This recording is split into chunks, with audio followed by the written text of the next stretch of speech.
बचपन तो कुछ भी बोलते रहेंगे।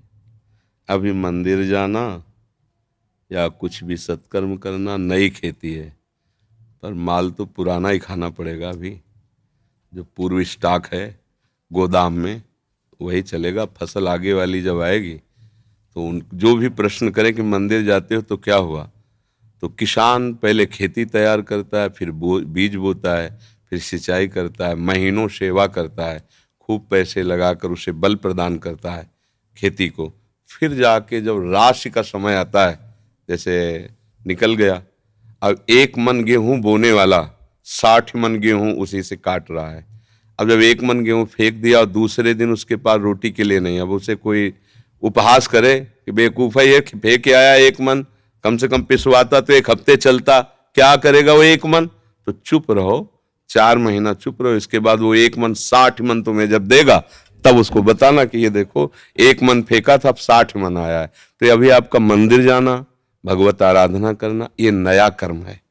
ये जब फलीभूत होगा तब तक पता नहीं वो देखने वाले रहें कि ना रहें क्योंकि कोई भी खेती तत्काल नहीं होती ना। तो इसलिए बच्चा ये सत्कार्य है, सत्कार्य कभी व्यर्थ नहीं होता। जब असत कार्य नहीं बिना दंड दिए रहता तो सत्कार्य तुम्हें मंगल किए बिना कैसे रह सकता है। हाँ, ये जरूर है कि पूर्व जन्म के हमारे कुछ ऐसे कर्म हैं जो हमें भोगने ही पड़ेंगे। हाँ, तो इसमें कभी भगवान पे अश्रद्धा न करे।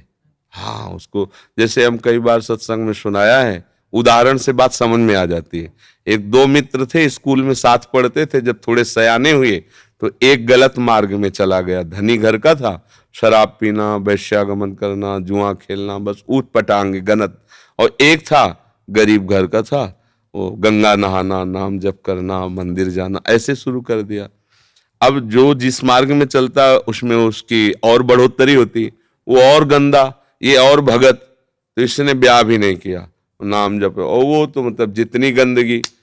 एक दिन दोनों मित्रों की मिलान हो रही थी, वो उधर से आ रहा था और ये इधर गंगा नहा के नाम जप करते हुए जा रहे थे। तो जे देखा मित्र से इतना बड़ा खजूर काटा होता ना, इतना बड़ा काटा पार कर गया। वो भगवान का नाम लेते हुए बैठ गए और वो लांग बूट पहने हुए नशे में एकदम। बोले देख लिया तेरे भगवान ने क्या किया, पूरा जीवन हो गया ना गंगा नहाते हुए, अब क्या देख देख मेरे पास वैभव, क्या कमी है। लोग जहां जाते 4 लोग आओ आओ बैठते, मौज मस्ती, कहते थे हमारे साथ रहे, मौज मस्ती में रहेगा। अब इतना कह के तो चला गया। 4 कदम बढ़ने पर उसको एक अटैची मिली जिसमें हीरे थे। लौट के फिर आए, बोले देख रहे तेरे कांटा लगाओ मेरे। अब तो उसका विश्वास नष्ट हो गया कि यार मतलब वास्तविक कुछ नहीं है ये सब, गंगा नहाना है सब, चला गया। इतने में जब किसी का विश्वास टूटता है तो भगवान उसको, जैसे आपको यहां भेज दिया, या भगवान स्वयं समझा देंगे, क्योंकि विश्वास भगवान पे किया ना तो वही समझा, ये ड्यूटी है उनकी, वो समझा देते। कोई ऐसा शास्त्र पढ़वा देंगे, कोई प्रवचन सुनवा देंगे, अच्छा ऐसा आपके या अंदर ही विवेक जागृत, ये उनके हाथ का बात है, वो क्या करते हैं।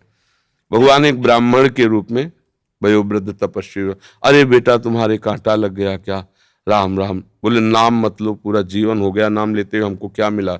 वो हमारा मित्र है, शराब पीता, व्यभिचार करता, नाना प्रकार के, और देखो उसे अटैची में, यहाँ भोजन की व्यवस्था नहीं, पूरा जीवन हो गए। बोले पहले कांटा निकाल लेने दो। भगवान थे, सर से कोई पीड़ा नहीं। कहा बेटा तुम देखना चाहते हो कि उसको ऐसा क्यों है, तुम्हें ऐसा क्यों है। तो जैसे टीवी चल दे ना सीरियल, ये देखो चिप लगा दे तो पूरा सीन, और उसको पूर्व जन्म का सीन दिखाई देने लगा कि ऐसा भयानक पापाचरण पूर्व जन्म किया था, इस जन्म में इसी क्षण सूली की सजा मिलनी थी। उससे पूर्व में राजा लोग सूली की सजा देते थे। सूली के एक भाले जैसा यंत्र ऊपर से जाके छोड़ दो, गुदा द्वार में ऐसे घुस जाए, वो तड़पता हुआ कितने घंटों में, मतलब बहुत बुरी मृत्यु, बहुत बुरी मृत्यु, जैसे क्रूश की सजा, गाड़, बहुत बुरी मृत्यु। वो तुम्हारे इस भजन के प्रभाव से सारे पाप नष्ट हो गए, एक खजूर के कांटे में निकल गया। अब तुम्हारे पाप नष्ट हो गए, अब ये पुण्य और पीछे का पुण्य दोनों मिल रहे हैं। आगे चलकर तुम्हारी ऐसी उन्नति होगी जो सदा सदा के लिए सुख प्रदान करेगी। और इसका पूर्व जन्म का इतना पुण्य था कि इस समय इस प्रांत का ये राजा होता, पर इसने व्यभिचार करके पाप करके सारे पुण्य नष्ट कर दिए। अब इसको जो एक अटैची में हीरे जवाहरात मिले खाली, बस समाप्त उसका पुण्य, इसको जहां भोगेगा ता पूर्व का पाप और अभी का पाप जब मिलेगा तो ऐसे ब्लास्ट होगा कि देखने लायक नहीं रहेगा ये। अब उसको विश्वास हुआ कि हाँ ये बात, बोले तो कभी हम नहीं छोड़ेंगे भजन। बोले हाँ, भजन व्यर्थ नहीं होता। वर्तमान में देखा जाता है कि सत्य से चलने वाला, भजन करने वाला दुखी हो सकता है, और गंदा आचरण करने वाला बढ़िया पर ध्यान रखना, वो बढ़िया तब तक है जब उसका पूर्व का पुण्य चल रहा है। जहां वो खत्म हुआ फिर देख लेना क्या बढ़िया है। हमने कई बार सत्संग में भी बताया कि एक पूर्वाश्रम में जब हम थे तो वहां आते थे ठाकुर राघवेंद्र सिंह, थे भी ऐसे ही रखे एकदम 20 आदमी राइफल लिए उनके पीछे चले, जब जैसा मन आया जिसको जूते से पिटवा दिया, जिसकी माई बहन की तरफ गंदी दृष्टि उठवा लिया। और उनका भाई सुरेंद्र राक्षस समझो, ये मतलब कोई कथा नहीं कह रहे, घटना, हंसिया से काट देता, बड़े बड़ों को चीर, और बड़े बड़े अधिकारी वो जमींदार उनके यहां मतलब महल बना हुआ, आज भी महल बना हुआ है उनका। समय जब गिरा तो बड़े वाले को एड्स, राघवेंद्र सिंह को, अब मुंह छुपाए, कानपुर में दवाइयां चल, वो मरा। जो ही मरा तो विरोधी जनों ने चील की तरह छोटे वाले को नोच डाला, वो मरा। अब सारी जागीर में केवल बहुएं, वो भी खेत नहीं जुत सकते क्योंकि हजारों को पीड़ा दी थी ना। परती पड़े, परती माने कोई जमीन में अन्न नहीं उपजा सकता, खाने को दुर्लभ है, कोठी में रहते, कोई सहयोग करने आ गए ना। रावण की खोपड़ी को जब बंदर लात मारते थे ना, कटी खोपड़ी, तो मंदोदरी रो के कह रही थी, राम विमुखस हाल तुम्हारा और रहा न को कुल रोवन। एक समय था कि जब चलता था रावण तो पृथ्वी कांपती थी, दिग्गज चिकाड़ते थे। वही भगवान के विमुख जब हुआ तो लात मारते थे खोपड़ियों, फुटबॉल की तरह रावण की खोपड़ियां। हाँ, राम विमुख हाल। तो हम लोग क्या वर्तमान को देख करके अंजाल लगा लेते हैं गलत है या सही। वर्तमान में सही चल रहा है पर बार बार उसको धोखा खाना पड़ रहा है तो लगता है सही कहां है, गलत चल रहा है। और वर्तमान में गलत चल रहा है, बार बार उसकी प्रोग्रेस, उन्नति होती चली जा रही, ये मार्ग सही नहीं, नहीं भूल नहीं। सत मार्ग कभी गलत नहीं हो सकता और गलत मार्ग कभी सत्य नहीं हो सकता, और सत्य की कभी पराजय नहीं है। थोड़े दिन देखो, पांडवों को वनवास हुआ लेकिन हस्तिनापुर का चक्रवर्ती सम्राट का अभिषेक महाराज युधिष्ठिर को ही हुआ, काट के फेंक देंगे पूरा परिवार कौरवों का, है ना।